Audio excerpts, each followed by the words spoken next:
One of you asked me when I was going in whether we had laid the constitutional amendment bill. Yes, we have, and I thank the Honourable Attorney General for it. And many have asked why. The truth is that there's been a lot of public debate this week in reference to the provisions of Section 75 of the Constitution that the President can choose to appoint 2 senators. But this government has chosen to be able to give the party that has the second largest amount of votes in the election the right to be able to choose 2 senators.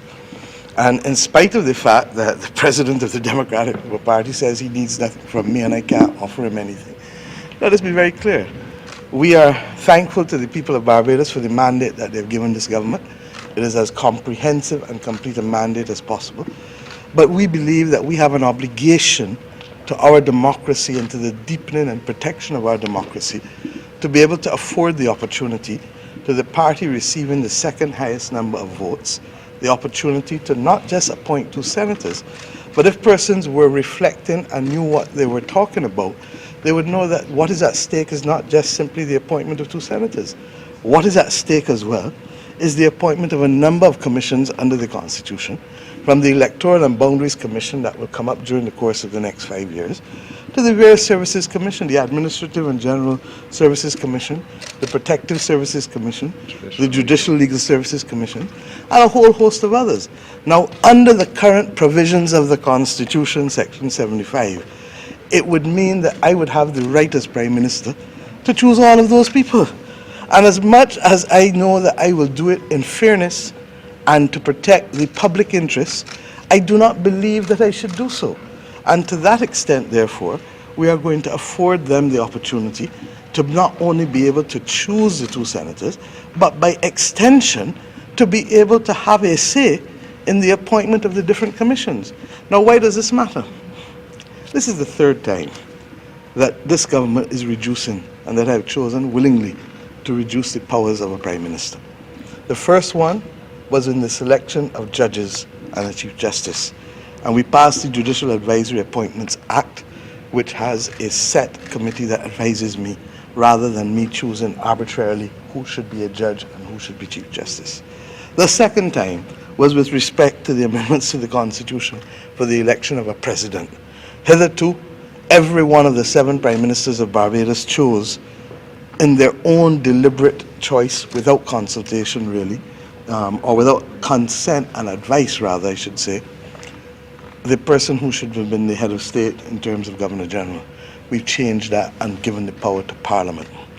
And the 3rd occasion is now this, where pursuant to Section 75 of the existing Constitution, if there's no leader of the opposition, I think it's Section 75(2) or B, I can't remember the reference now, makes it absolutely clear that I would have the right to choose. Now, I do not believe in this day and age that I as Prime Minister should be choosing all 5 members of the Electoral and Boundaries Commission. And therefore, even if the current leadership of the Democratic Labour Party may not be seeing too clearly at this point in time, the rest of us must see clearly for them and for the deepening and strengthening of this democracy.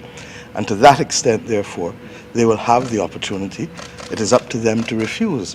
The amendments also say that if they refuse, then the President and I will act on our own deliberate choices. And you go after the next party. Once they all refuse, then there's a backstop with the President and myself. But we feel that we have to give people that chance in spite of themselves. And you know, when I was a young student, I once watched a movie that has always stayed with me, that you must love in spite of and not because of. And we are loving in spite of. We are going to deepen this democracy in spite of the current language and rejection of the current acting president of the Democratic Labour Party, because we recognize that as a party that is over 65 years old, that it has a right to participate in the affairs of this country. And in spite, therefore, of their public comments, we are doing it. It is up to them in George Street, however, to determine whether they want to accept. And the new provisions of the legislation also make it clear that they must designate who is the entity or person within the structure that the President or myself will continue to consult with. So we look forward to the passage of this legislation. We are conscious that it will require the support of not just the government, but also the independent senators in order for it to come. And it has also come with the other provision I've said very clearly that if you are old enough to vote, then you must be old enough to represent. And to that extent, therefore, the amendment that will reduce this age for qualification to sit as a member of the House of Assembly and in the Senate to 18 years old is also attached to that constitutional amendment. Okay? Any questions pursuant to that? Do you have a time frame, Madam Prime Minister, as to when the party with the second most votes can accept this offer? Well, we intend to debate the matter on Tuesday. It was the first reading was done just now. Government notice was given of it, and the first reading was done. It is our intention to debate it on Tuesday and to have it go to the Senate on Wednesday. The ball is in everyone's court. But I can only share from you after, this year will be 33 years in the public life of this country. And it is my deliberate judgment that sometimes you have to act in spite of. This is an occasion, and I hope it will be something that all of us will remember, that sometimes you have to act in spite of people's behavior and in spite of people's commentary. This is the right thing to do for this country. The people of Barbados have given us a comprehensive mandate for the second occasion. We have not abused it on the first time. I've given you 2 examples of the reduction of the powers of a Prime Minister in ways that none of the other 7 Prime Ministers before me had done. I'm giving you a 3rd example today. And as God gives me life, I will continue to treat to the mandate given by the people of Barbados with the care, the sensitivity, the accountability, and the transparency required. Madam Prime Minister, when I was referring to the time frame, obviously the Democratic Labour Party wouldn't have the carte blanche time to deliberate in terms of indefinite time period to sit down and deliberate. So is there a time frame? No, the law is very clear. The AG will tell you. The Constitution as it stands, Prime Minister, does not stipulate any time period for the consultation. It creates an obligation to consult.